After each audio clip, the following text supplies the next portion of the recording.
Well, thank you very much for coming today. I will be talking about the neural aspects of fatigue, and I will be focusing on the role of group 3-4 muscle afferents in that whole construct there. When we talk about exercise-induced fatigue, we need to realize that there are two aspects of it.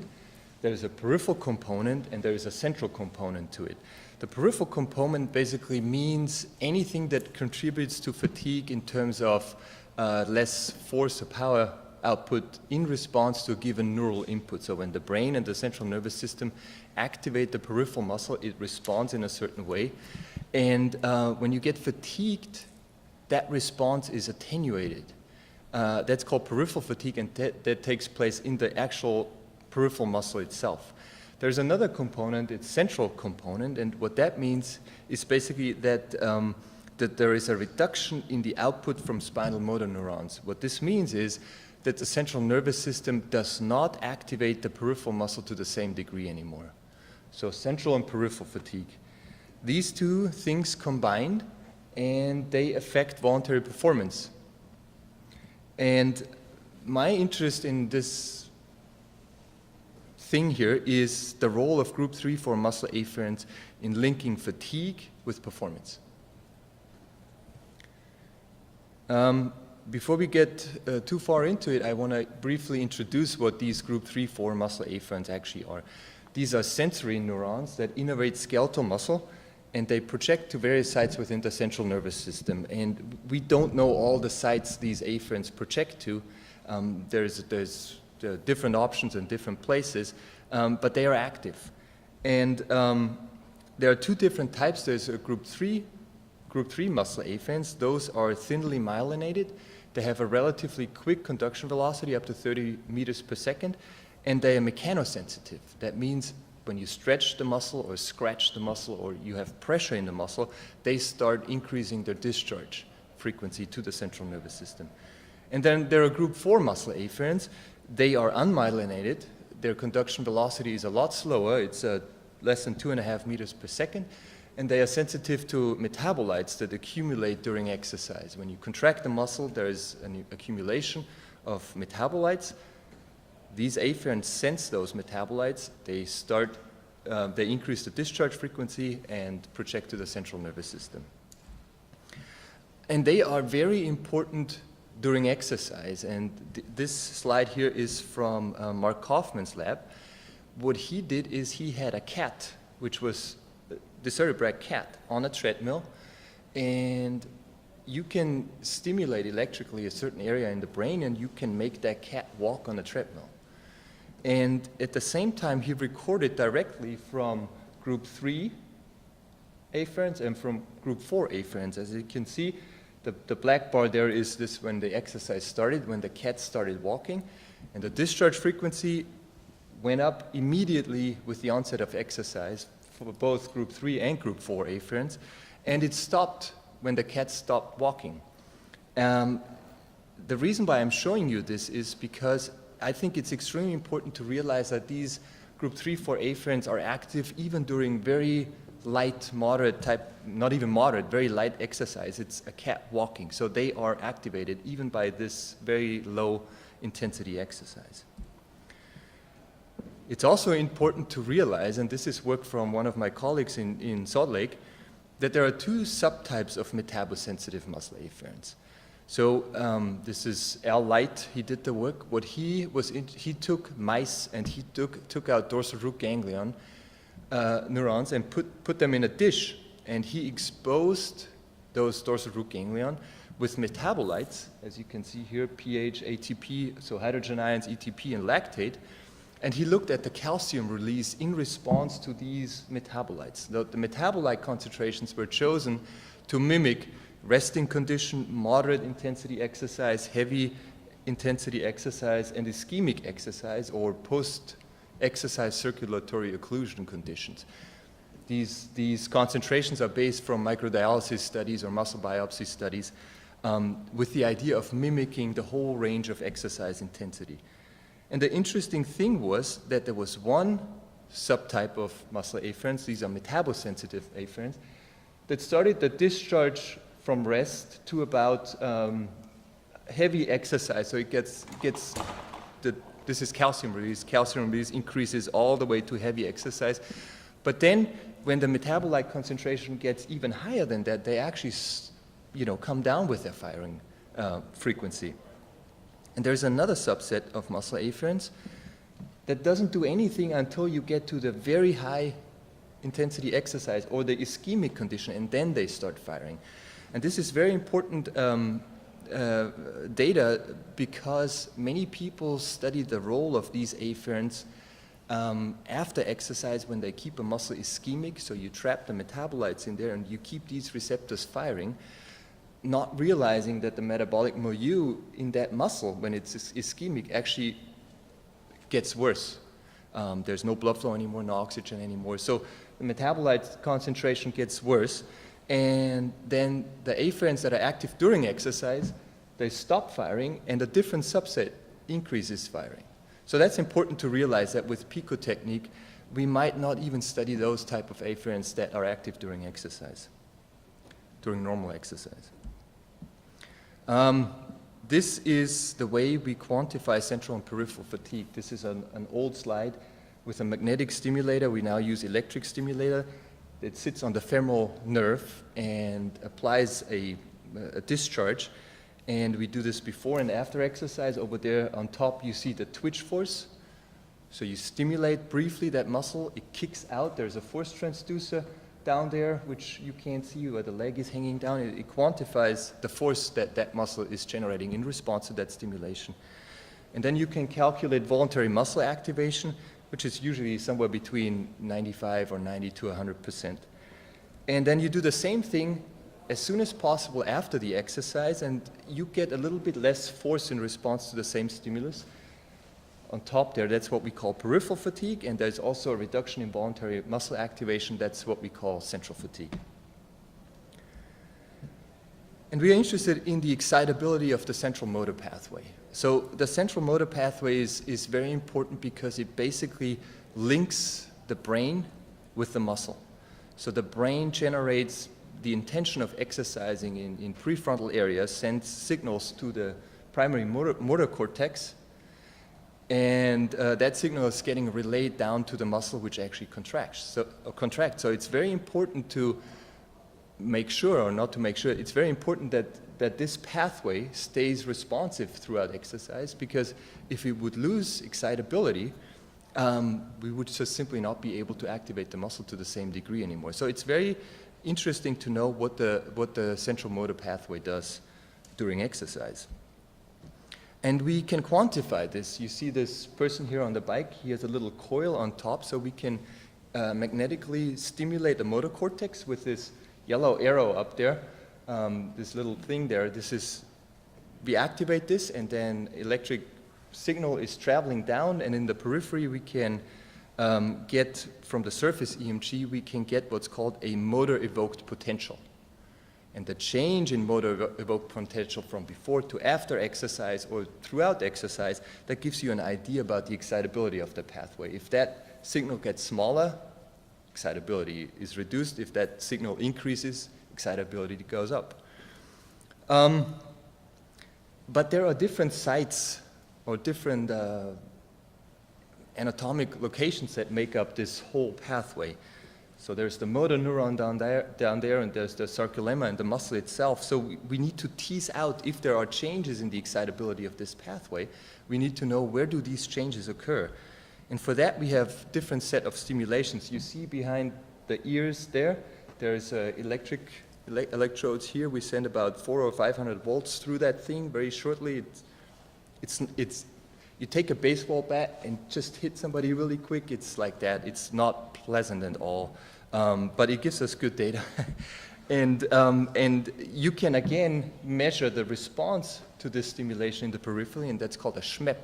That stands for cervicomedullary evoked motor potential.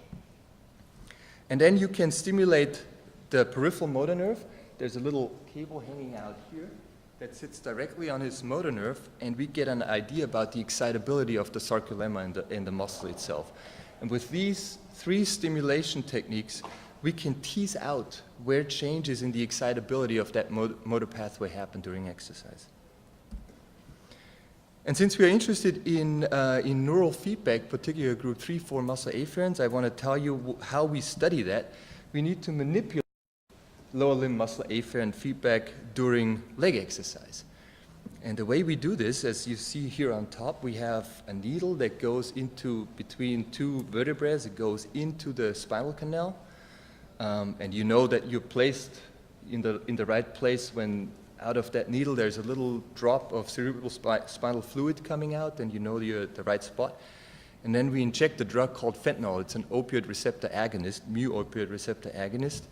And what this does, it reduces, not 100% blocks, but it reduces the feedback from these group 3-4 muscle afferents without affecting the functionality of that person. So these people are able to run and bike and whatever they need to do, which is in contrast to local anesthetics, which just blocks everything in the spine going up and down. This drug only focuses on group 3-4 muscle afferents. And we have an intact condition usually and a blocked condition. And in the intact condition, we often trick them a little bit. We take a needle and just put it under the skin and inject a little bit of saline and then we don't tell them anything, but this is kind of like a placebo approach, if you will.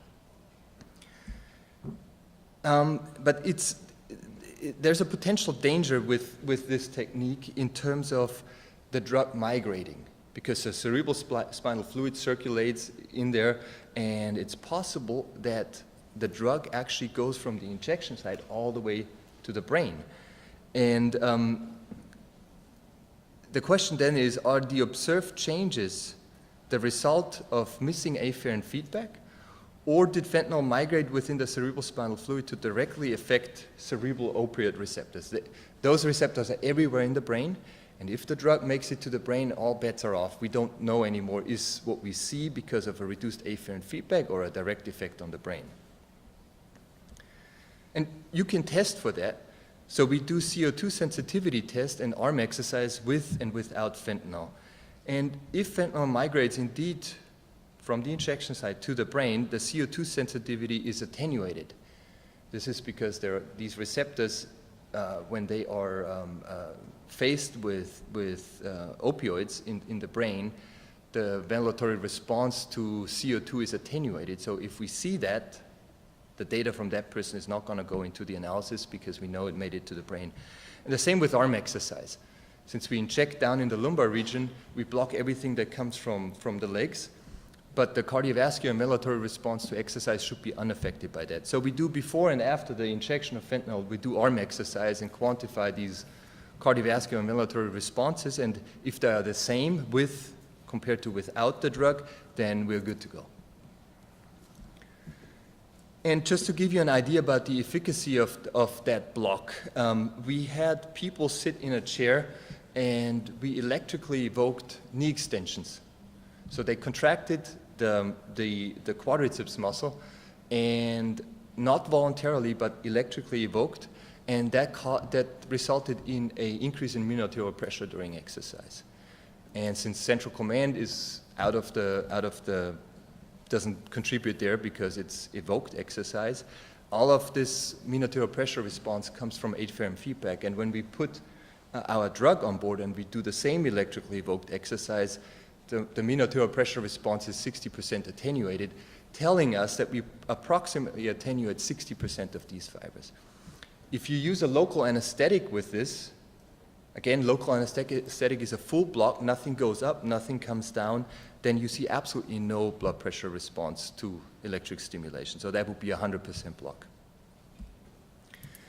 So I get started now with the role of group 3-4 muscle afferents in peripheral and central fatigue. And I would like to show you the mechanisms that are behind this relationship. And I will focus on both the role of group 3-4 muscle afferents on ventilation as well as circulation. So to study this, we have people ride a bike down there at different exercise intensity, 50, 100, 150, and 80% of their peak. In this particular group, it was 327 watts. And we do this under normal condition with intact afferent feedback, and we do it with blocked afferent feedback. And what we found is this. Down here you see the exercise intensity. This is a very wide range of exercise intensities, and it's important to study a wide range rather than just one intensity by itself. And then you see the different responses. On top you have the ventilatory response to a given metabolic rate. And as you can see, there was no effect of the drug, which is the white circles there, on ventilatory response at rest, but then during exercise, at all intensities, there was a substantial hypoventilation. So they did not breathe to the same degree as during control exercise. This hypoventilation caused them to retain CO2. So the arterial CO2 goes up to 50. That's a huge amount of arterial CO2, if you can appreciate that. And hemoglobin saturation was fairly consistent because you are on the flat portion of the oxyhemoglobin dissociation curve for a while, but then at the higher intensities, it started to fall more when the exercise was performed with the afferent block, and this is just because the hypoventilation eventually and alveolar hypoventilation results in this decrease in hemoglobin saturation. Now, when you factor in that arterial CO2, which is a very potent drive to breathe, you can do a little calculation there, and what we came up is that blockade of group 3-4 muscle afferents causes a 20 to 50% decrease in the ventilatory response to exercise. That's huge. That's a huge amount that's accounted for by these afferents.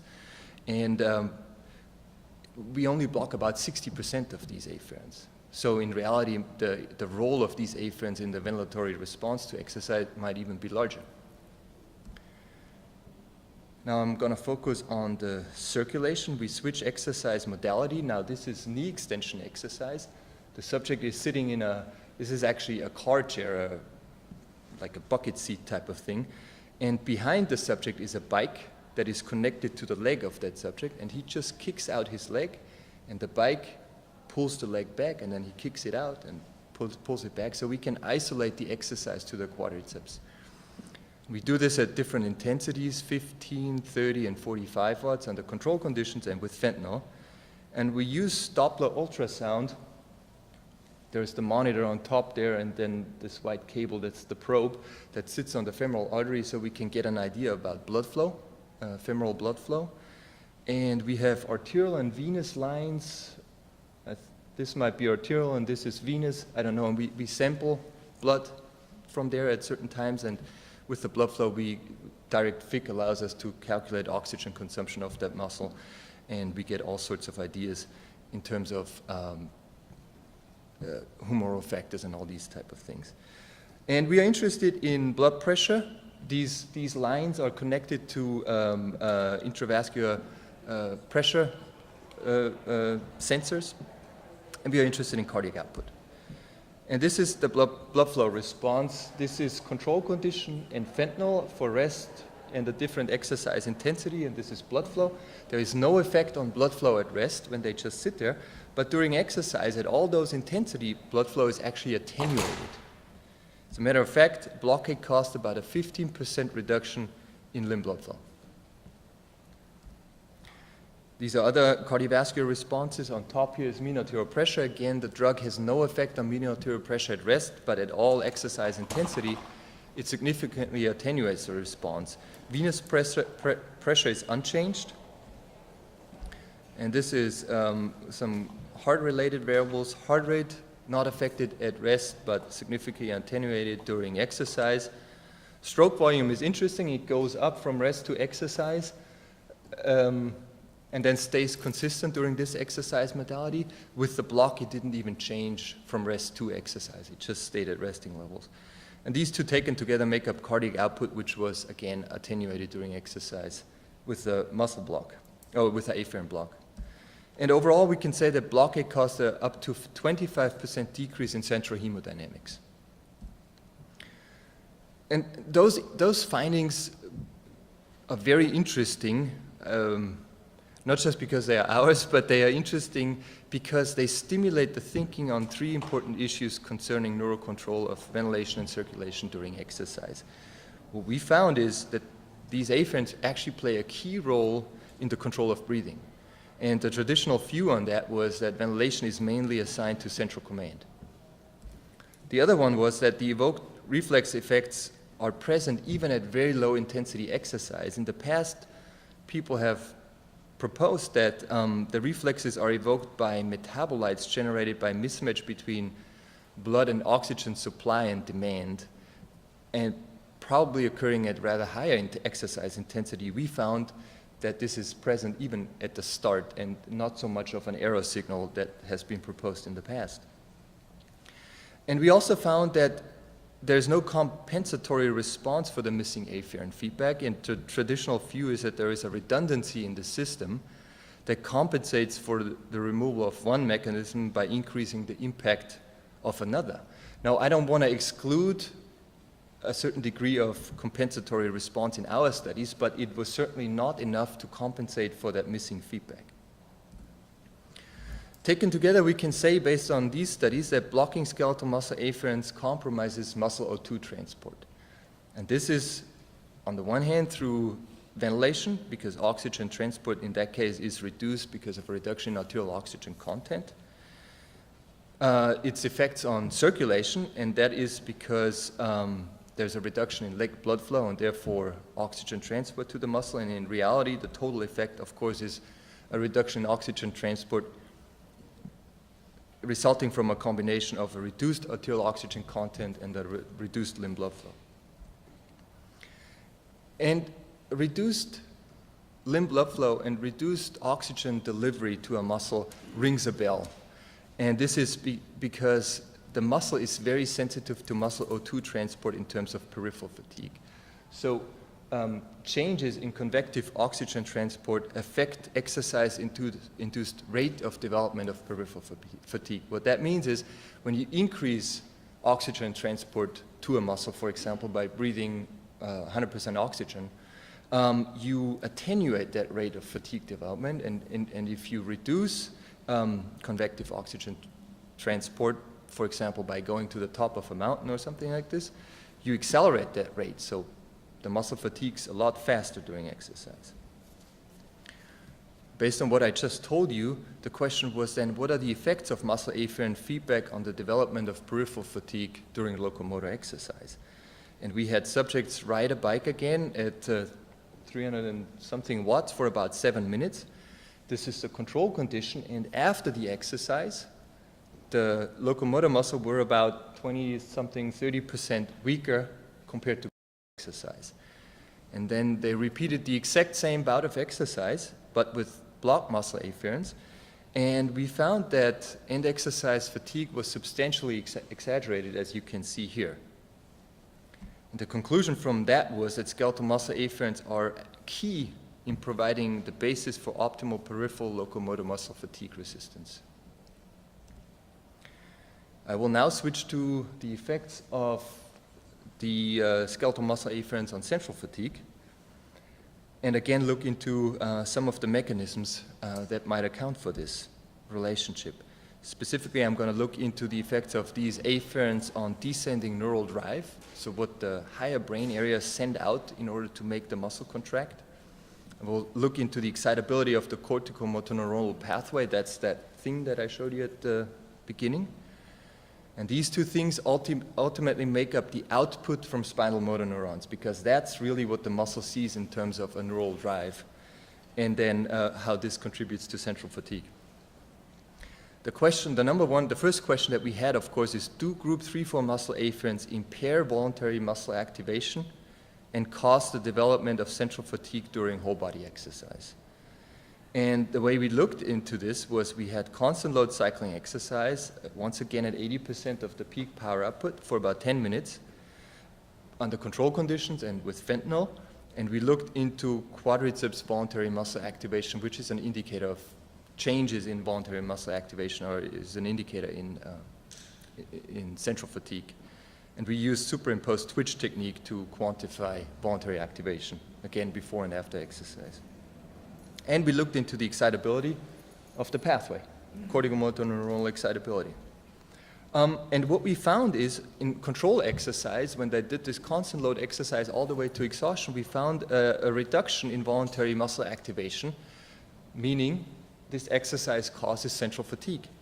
And when we repeated the same exercise, what we found is that so this is the same duration again and same intensity. We found the difference in voluntary activation from before to after exercise was not significant anymore, meaning they contribute, group 3-4 muscle afferents contribute to the development of central fatigue during exercise.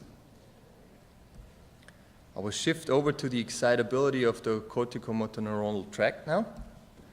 And the question there is, does fatigue affect the excitability of the corticomotor neuronal tract during whole body exercise? So the first step is only looking into the effects of fatigue, and later on we then look into what's the role of group 3-4 afferents, which the discharge increases with fatigue, on this relationship. First question, what are the effects of fatigue on corticomotor neuronal excitability during whole body exercise?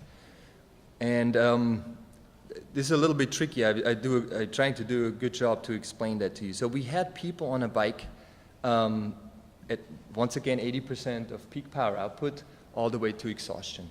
And what happens when you have somebody on a bike at a constant workload, right to exhaustion, motor units fatigue, and in order to maintain that constant load exercise, the central nervous system has to recruit additional motor units or the given motor units to a higher degree, and that is reflected in a change in EMG, surface EMG. So EMG during constant load fatiguing exercise continuously rises from the start to the end of exercise.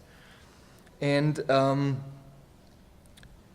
then we did exercise, very short bouts, 30 seconds, to identify two workloads with the following aim. The aim was, when switching from the low intensity, to the high intensity, we were interested in getting the same increase in EMG that we found in that person during constant load fatiguing exercise.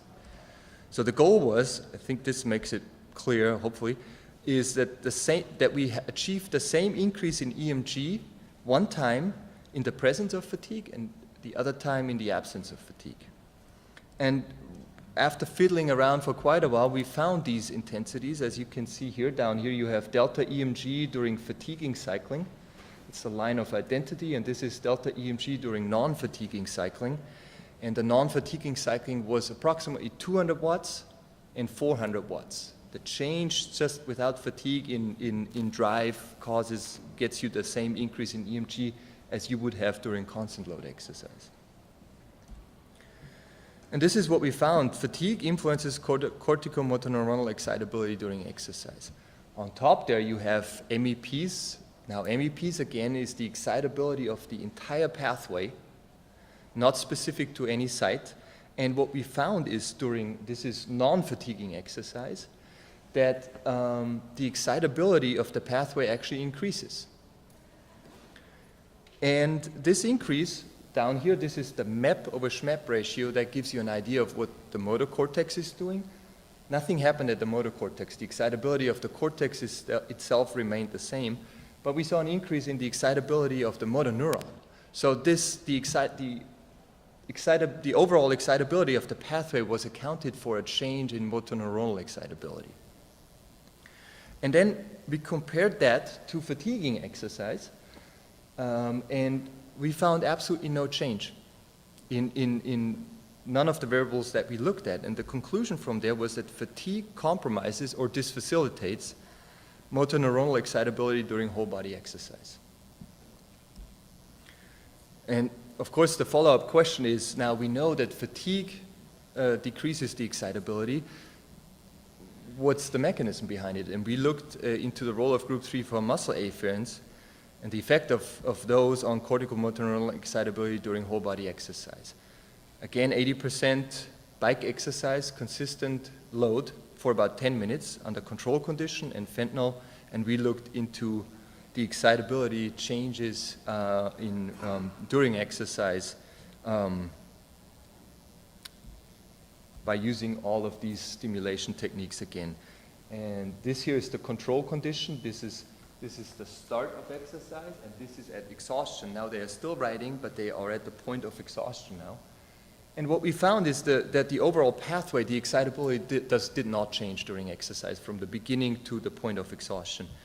And then they repeated the same exercise, but with blocked muscle afferents, and what we found is that the excitability of the pathway actually increased when the same exercise is repeated with blocked muscle afferents.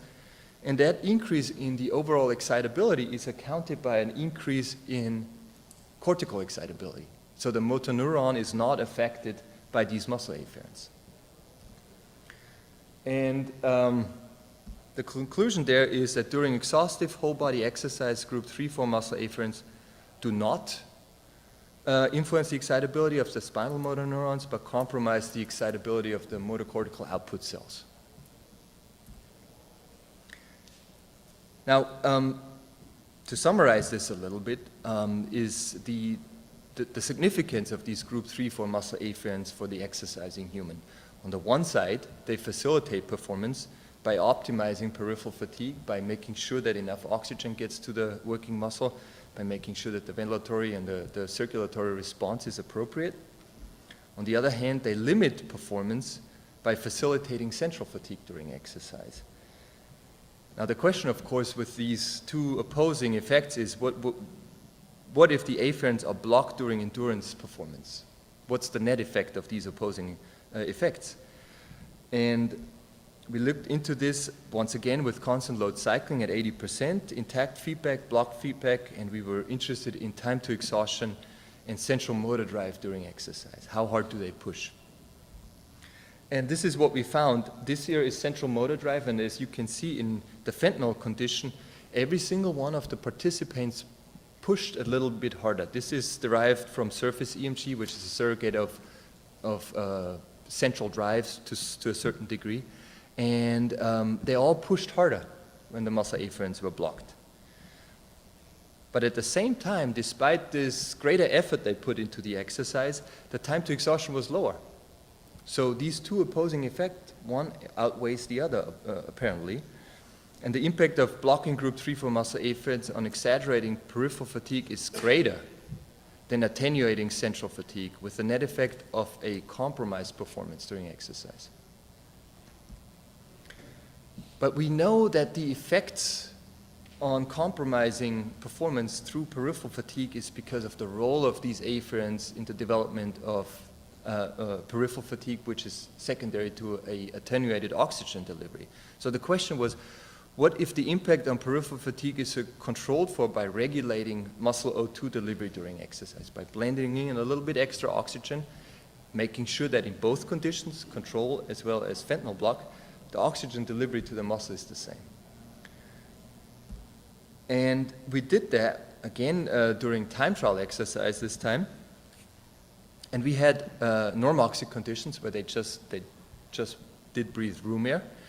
And we had a condition, a hyperoxic condition, where we gave them 100% oxygen to breathe, with and without fentanyl on board. So with intact feedback and with blocked feedback. And we were interested what happens now in terms of time to completion. And this is what you can see here. This is the 5-kilometer distance. This is the power output. So the nice thing with these things, with a time trial exercise modality, is that people can choose the power output based on how they feel. So they can shift the gears. So we have this ergometer where you can enter the gear ratio of these people's road bikes or whatever they do, road bike mostly, and they feel quite at home on these bikes, and they can really, race. And this is a very typical profile in terms of power output. People start high, then there's a flat portion in the middle, and towards the end, power output goes up again.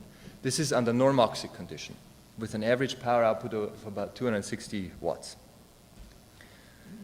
They repeated the same time trial, but this time with 100% oxygen, and this is not a surprise. Performance was much better, about a 9% increase in the power output throughout the exercise. And then the third trial was performed with, again, 100% oxygen, but with blocked muscle afferents. This is what we found. So substantially larger power output throughout the entire exercise. As a matter of fact, the increase from the control condition, which is the hyperoxia only, to the experimental condition, which is hyperoxia with attenuated afferent feedback, was about the same as you see with 100% oxygen. That's a huge effect. That's blood doping times 2. And this slide is just here to show you that we quantified blood flow during exercise, and blood flow and exercise intensity, they have a linear relationship, and this is just to show you that we had that linear relationship in all trials. That just gives us confidence in our measurement in terms of quantifying oxygen transport to the liver. And this is leg O2 delivery at the warm-up intensities, 50, 75, and 100 watts. And you can see that the oxygen delivery was the same in all 3 trials, in all 3 conditions. And down here, these are the time trials with the average power output, so we had to normalize the oxygen delivery to per watt because it's so different. And as you can see, also the milliliter of oxygen per minute per watt was the same in all conditions. So the difference in performance could not have been explained by differences in oxygen delivery during this exercise. And using hyperoxic gas maintained oxygen delivery in the face of afferent blockade. And this is what we found in performance. This is now actually time to completion. Again, a 3.5% improvement in performance from normoxia to hyperoxia. And then again, almost 3.3% increase in performance from hyperoxia to hyperoxia with fentanyl. Huge effects. If you are into endurance sport, a 3% is I don't even know. I think the top 10 in Olympic events, they are within 1% or something like this. And 3% is the difference between winning and being dead last in an international competition. So a huge effect. And the conclusion is group 3 for muscle afferent feedback limits whole body endurance exercise performance by restricting neural drive and the output of spinal motor neurons. And this is a summary. I'm at the end of my presentation now. This is a summary of what I've been telling you today. I've been talking about blocking group 3 for locomotor muscle afferents during exercise. I have shown you that when you do that, you have a reduction in the ventilatory response to exercise and a reduction in the circulatory response to exercise, and these 2 things combine to reduce locomotor muscle O2 delivery. This reduction accelerates the development of peripheral fatigue and limits voluntary performance. On the other hand, when you block afferents, you have an increased output from spinal motor neurons, and you have an increased cortical motor neuronal excitability during exercise. These 2 things combine and increase voluntary muscle activation, reduce central fatigue basically, attenuates the development of central fatigue, and facilitates voluntary performance during exercise. And the balance of the negative effect, accelerating peripheral fatigue, and the positive effect, which is attenuating central fatigue, that determines voluntary performance. And in conclusion, I can say that group 3 for muscle afferent feedback is a vital component in preventing premature fatigue and harmful levels of exhaustion. I think there's something wrong there. Harmful levels of fatigue, I guess I want to say. And the reason why I say harmful is this, and I want to tell you this. When people do a 5-kilometer time trial on the bike, at the end they are fatigued. And sometimes they have difficulties getting off the bike and all that. It's a normal level of fatigue if you have trained athletes. What we saw when we did the time trial with the block muscle afferent feedback was incredible. So people were they're doing the time trial, and when they were done, about half of them had a hard time and could not take their foot and click out of their click pedals. They couldn't do it. So we had to do that, and we took them off the bike and we put them down, and every single one fell down. So we had to catch every single one. So nobody was able to walk from the bike ergometer to 2 meters over to the little chair that we have to quantify peripheral fatigue. So these people experience a level of fatigue which you normally never see. We have never seen anything like this in our lab, and they have never experienced anything like this. So when I say harmful, I mean they have somewhat of a protective function, because you don't want the brain to blow out the periphery, basically. by accumulating too much peripheral fatigue, which leaves you with a compromised functionality. And then the mechanisms behind this relationship includes the key role of these thin fiber muscle afferents on arterial oxygenation and convective O2 transport. And with this slide, with people I used to and still do collaborate, I want to say thank you very much. And if you have questions, please go ahead.